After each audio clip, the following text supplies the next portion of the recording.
माता श्री अन्नपूर्णा जी की जय। भगवान नारायण के द्वारा नारद जी को राजा बृहद्रथ के बारे में बताना। भगवान नारायण बोले, हे नारद, इस विषय में एक बहुत प्राचीन इतिहास मैं तुम्हें सुनाता हूं। यह कथा राजर्षि बृहद्रथ की है। इसके सुनने से भक्ति उत्पन्न होती है, अतः ध्यान से सुनो। हिमालय के किसी प्रदेश में एक चक्रवाक पक्षी रहता था। वह अनेक देशों में भ्रमण करता हुआ काशी में पहुंच गया।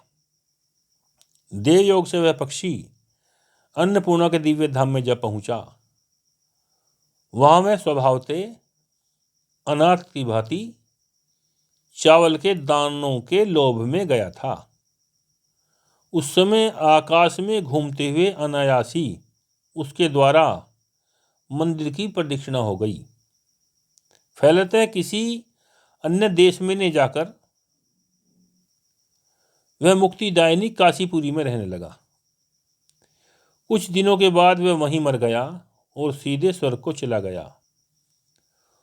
वहां दिव्य रूपधारी युवक बनकर उसने संपूर्ण सुख भोग भोगा, अर्थात स्वर्ग का सुख भोगा। स्वर्ग में 2 कल्प तक रहने के बाद पुनः उसने भूमंडल पर क्षत्रिय कुल में जन्म लिया। भारत भूमि पर बृहद्रथ नाम से उसकी प्रसिद्धि हुई, क्योंकि वह सत्यवादी, धर्मात्मा तथा यज्ञ करने वाला होते हुए महाजितेंद्रिय, तपस्वी, त्रिकालज्ञ था। वह अपने समय का महापराक्रमी, संयमी तथा शत्रुओं पर विजय प्राप्त करने वाला चक्रवर्ती राजा हुआ। उसने अपने पूर्व जन्म की सब बात स्मरण थी।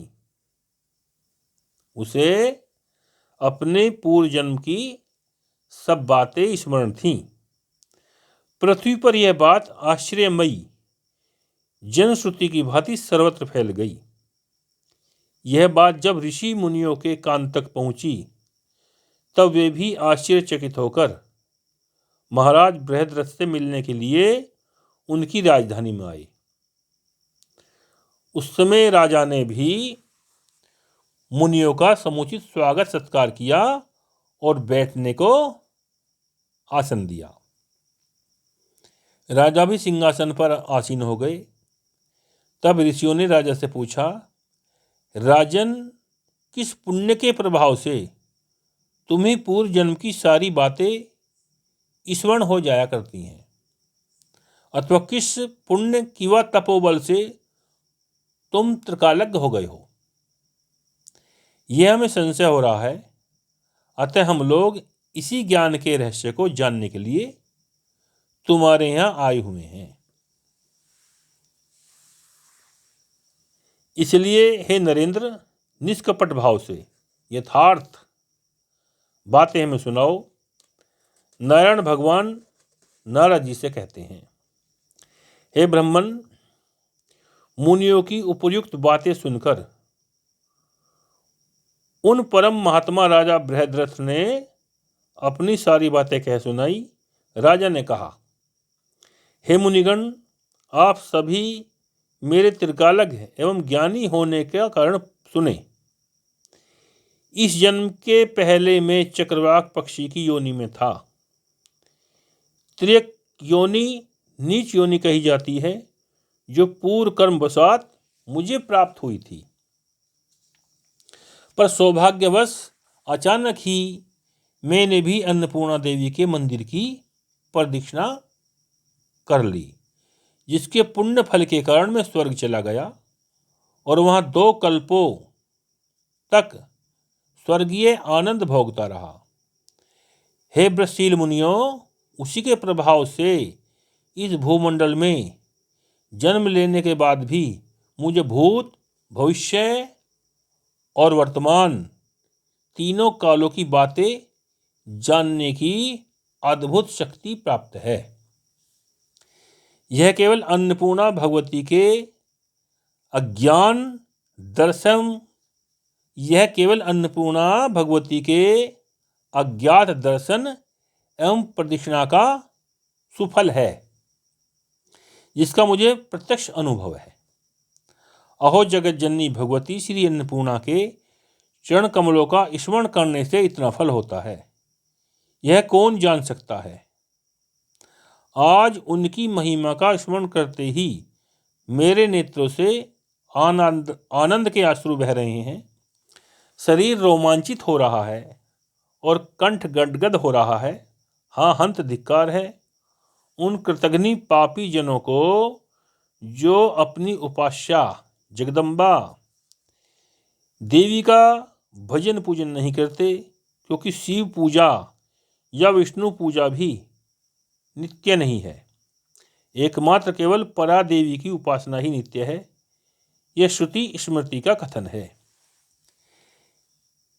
इस संशयहीन विषय में मैं अधिक कहाँ तक कहूँ, बस यह निर्विवाद सिद्ध है कि भगवती आदि शक्ति के चरण कमलों की निरंतर उपासना करनी चाहिए, क्योंकि इससे बढ़कर भूतल पर दूसरा कोई भी श्रेष्ठ कार्य नहीं है। अतः चाहे निर्गुण हो चाहे सगुण हो, किसी भी देवी की भक्ति के साथ आराधना करनी चाहिए। श्री नारायण भगवान ने कहा, हे नारद, राजर्षि बृहद्रथ बड़े ही धर्मात्मा राजा थे। उनके वचन सुनकर समस्त ऋषियों का हृदय प्रसन्नता से भर गया। वे सभी संतुष्ट होकर अपने अपने स्थान को चले गए। ऐसी अपूर्व महिमशालिनी देवी की पूजा स्तुति का फल कितना होगा, यह कौन कह सकता है। अर्थात भगवती के विषय में पृष्ठा, श्रोता और वक्ता सभी दुर्लभ हैं। इसलिए हे मुने, यह तुम्हें निश्चित समझ लेना चाहिए कि जिन पर जगदम्बा की असीम कृपा होती है या जिसका जीवन सफल होने को होता है, उन्हीं लोगों की देवी पूजा पर श्रद्धा बनी होती है। परंतु जो वर्णशंकर होते हैं, जिनका दुर्भाग्य रहता है, उनके मन में श्रद्धा कभी भी नहीं जगती। बोलो अन्नपूर्णा माता की जय।